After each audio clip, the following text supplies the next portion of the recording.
20年前，他曾推出中国第一家全中文搜索引擎、第一家免费个人主页、第一个免费电子贺卡、第一个虚拟社区。在这无数个第一下，网易成为中国互联网起步之初很多用户共同拥有的美好记忆。它是拓荒者，是先驱。它的163邮箱曾为无数人架起一座通往互联网的大桥。然而时过境迁，曾经的互联网巨头下海卖猪，网易新闻被调侃为黄易新闻，一元购事件以及游戏上的吃相更是越来越难看。20年，网易是如何掉队的？触摸品质，发现未来。欢迎观看10万个品牌故事之网易，顺便赚点钱。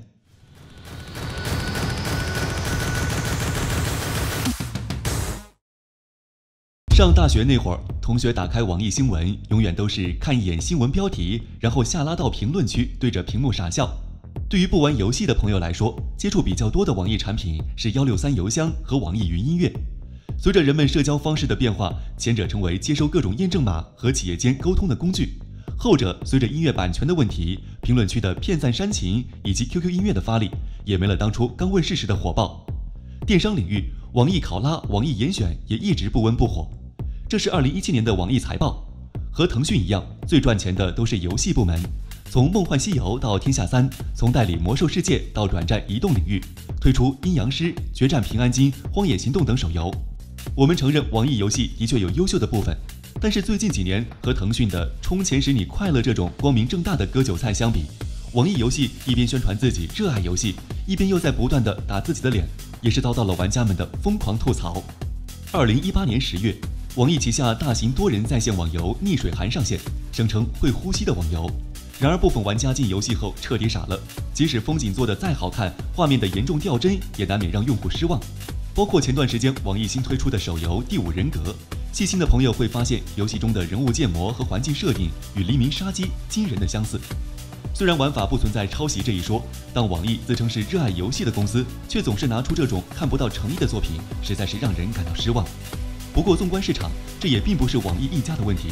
相比于腾讯、网易这种大厂，一些小公司或者独立作品反而更能满足玩家们的期待。丁磊曾多次表示过，我们只是顺便赚点钱。如今20年过去了，从当初意气风发的创业者到隐忧不断，网易似乎也不再从容。你知道中国互联网第一人是谁吗？早在1987年，联邦德国卡尔斯鲁厄大学收到一封来自北京的电子邮件，此意义对于中国互联网发展史来说，绝对不亚于阿姆斯特朗的那一小步。而这封邮件的发送者就是毕业于清华大学无线电技术专业的钱天白。我们如今看到的中国顶级域名 CN 就是他正式注册的。可惜的是，这位与钱学森、华罗庚齐名的巨匠，在53岁时因突发心脏病逝世。在中国第一封电子邮件发送成功的10年后，丁磊正式成立了网易，并于11月份推出中国第一个免费邮箱系统163，奠定了其在中国互联网历史上不可替代的地位。随着163的诞生，中华网、搜狐、新浪纷纷涉足电子邮件服务，而网易也开始转型。用户不仅可以通过网易浏览信息，还可以建立个人主页、加入聊天室。这些极具互动性的设计，让网易成为20世纪末与新浪、搜狐齐名的3大门户网站。在当时的中国互联网10佳网站评选中，网易更是2度摘得第1。借此势头，网易于2000年6月在美国纳斯达克敲钟上市。可偏偏时运不济的是，那一年适逢互联网经济泡沫破裂，公司上市当天便跌破发行价，再加上1年后误报收入，网易濒临退市。和现在各种 App 推送新闻不同，21世纪初，人们怎么才能在离开电脑的时候用手机接收各种信息呢？没错，就是短信推送。在于2000年8月推出电视广告《网易网剧人的力量》引发强烈的社会影响后，丁磊开始大举开拓 SP 业务。说的直白一点，就是与通讯商合作，向1.8亿移动用户推送新闻、天气预报、股价、文字传情、星象等简要信息。不要小看这一举措。2002年11月15日的《华尔街日报》里很清楚地记载着，就是这一业务拯救了当时的中国门户网站，包括新浪、网易、搜狐在内，短信服务全都是当时公司增长最快的业务。2004年互联网全国总收入中，74%来源于短信业务。不过，随着智能手机的崛起，各种 App 的诞生，这一业务渐渐销声匿迹。除此之外，再加上网易团队精心打磨的国产网络游戏《大话西游 Online 2》，网易再一次为中国互联网发现了新的业务增长点。经历了停牌之痛后，股价终于从2002年初的0.95美元飙升至70美元，成为纳斯达克第一股，而32岁的丁磊本人也因此成为中国首富。2004年，有中国第一网游之称的《梦幻西游》它来了。作为一款收费网游，最高峰时500个区全都排队爆满，最高在线人数达到过300万。要知道，过去1-2年爆红的《绝地求生》，最高时全球在线人数也不过是323万。2008年，《梦幻西游》让网易的股票实现了2位数的增幅。2014年，在上线了10年后，《梦幻西游》的收入依然占网易游戏收入的25%至35%。2015年，手游版上市后，霸榜 iOS 平台640天，帮助网易成为全球 iOS 端手游收入最高的公司。不过，手机端的崛起也暗示着电脑端的没落。长寿村、建业城、奥莱国、武装观、钓鱼、捉鬼、跑商、摆摊捡钱，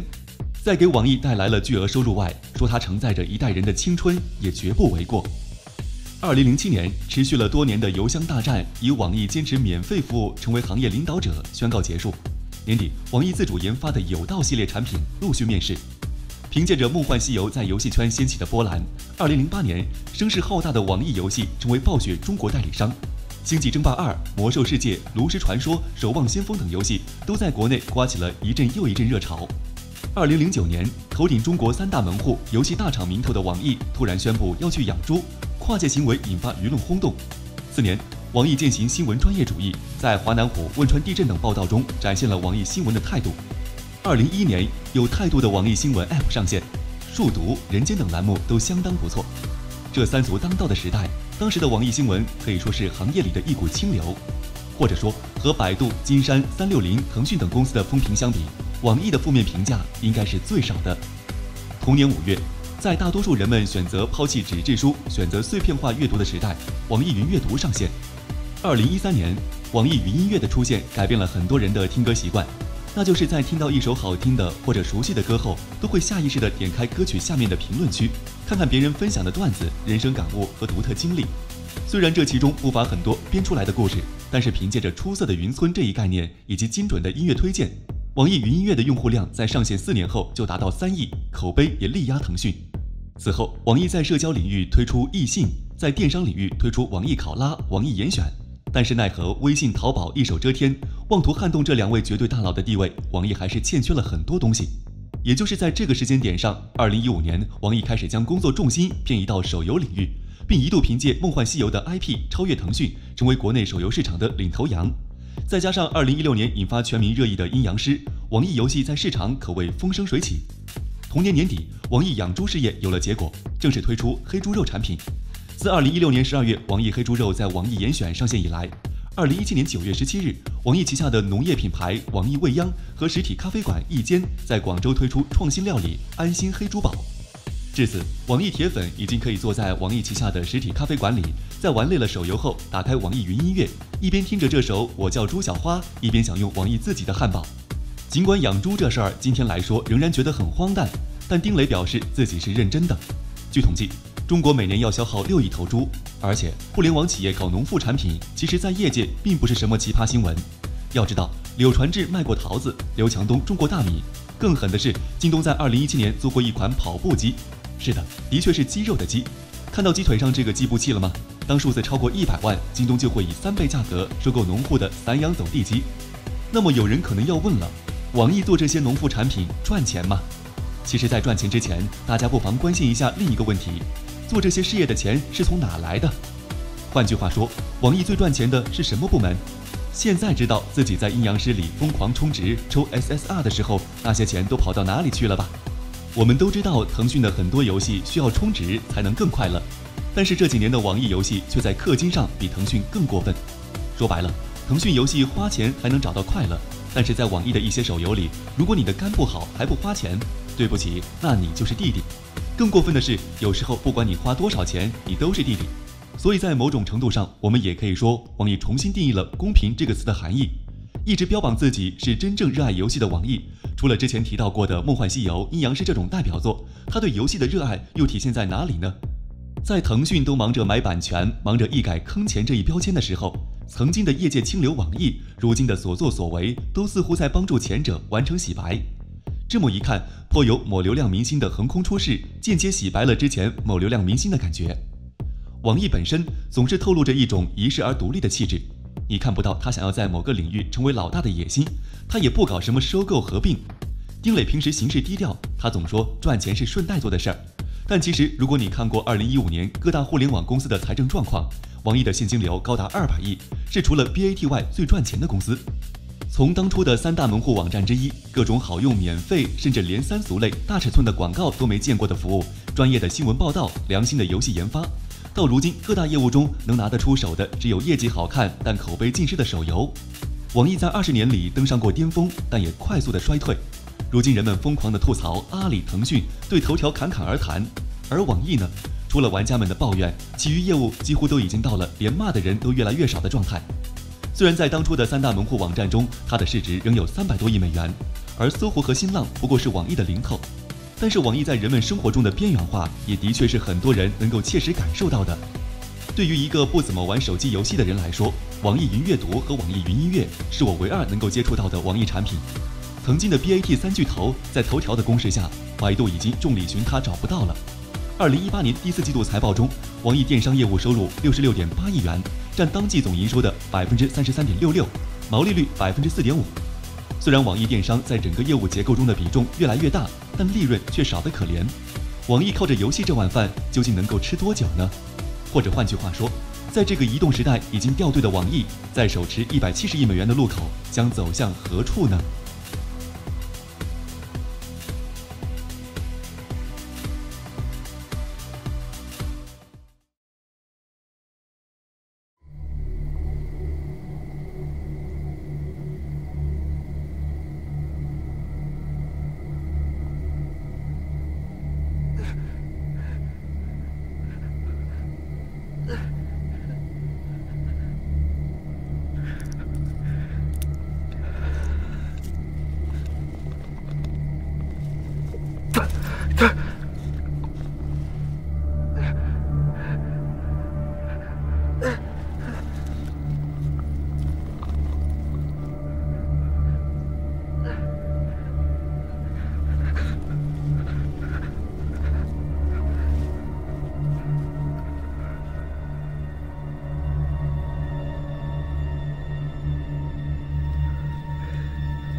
来自意大利，已有100多年的发展历史。作为当今全球的知名奢侈品品牌，它真正走红其实也就是近20年的事情。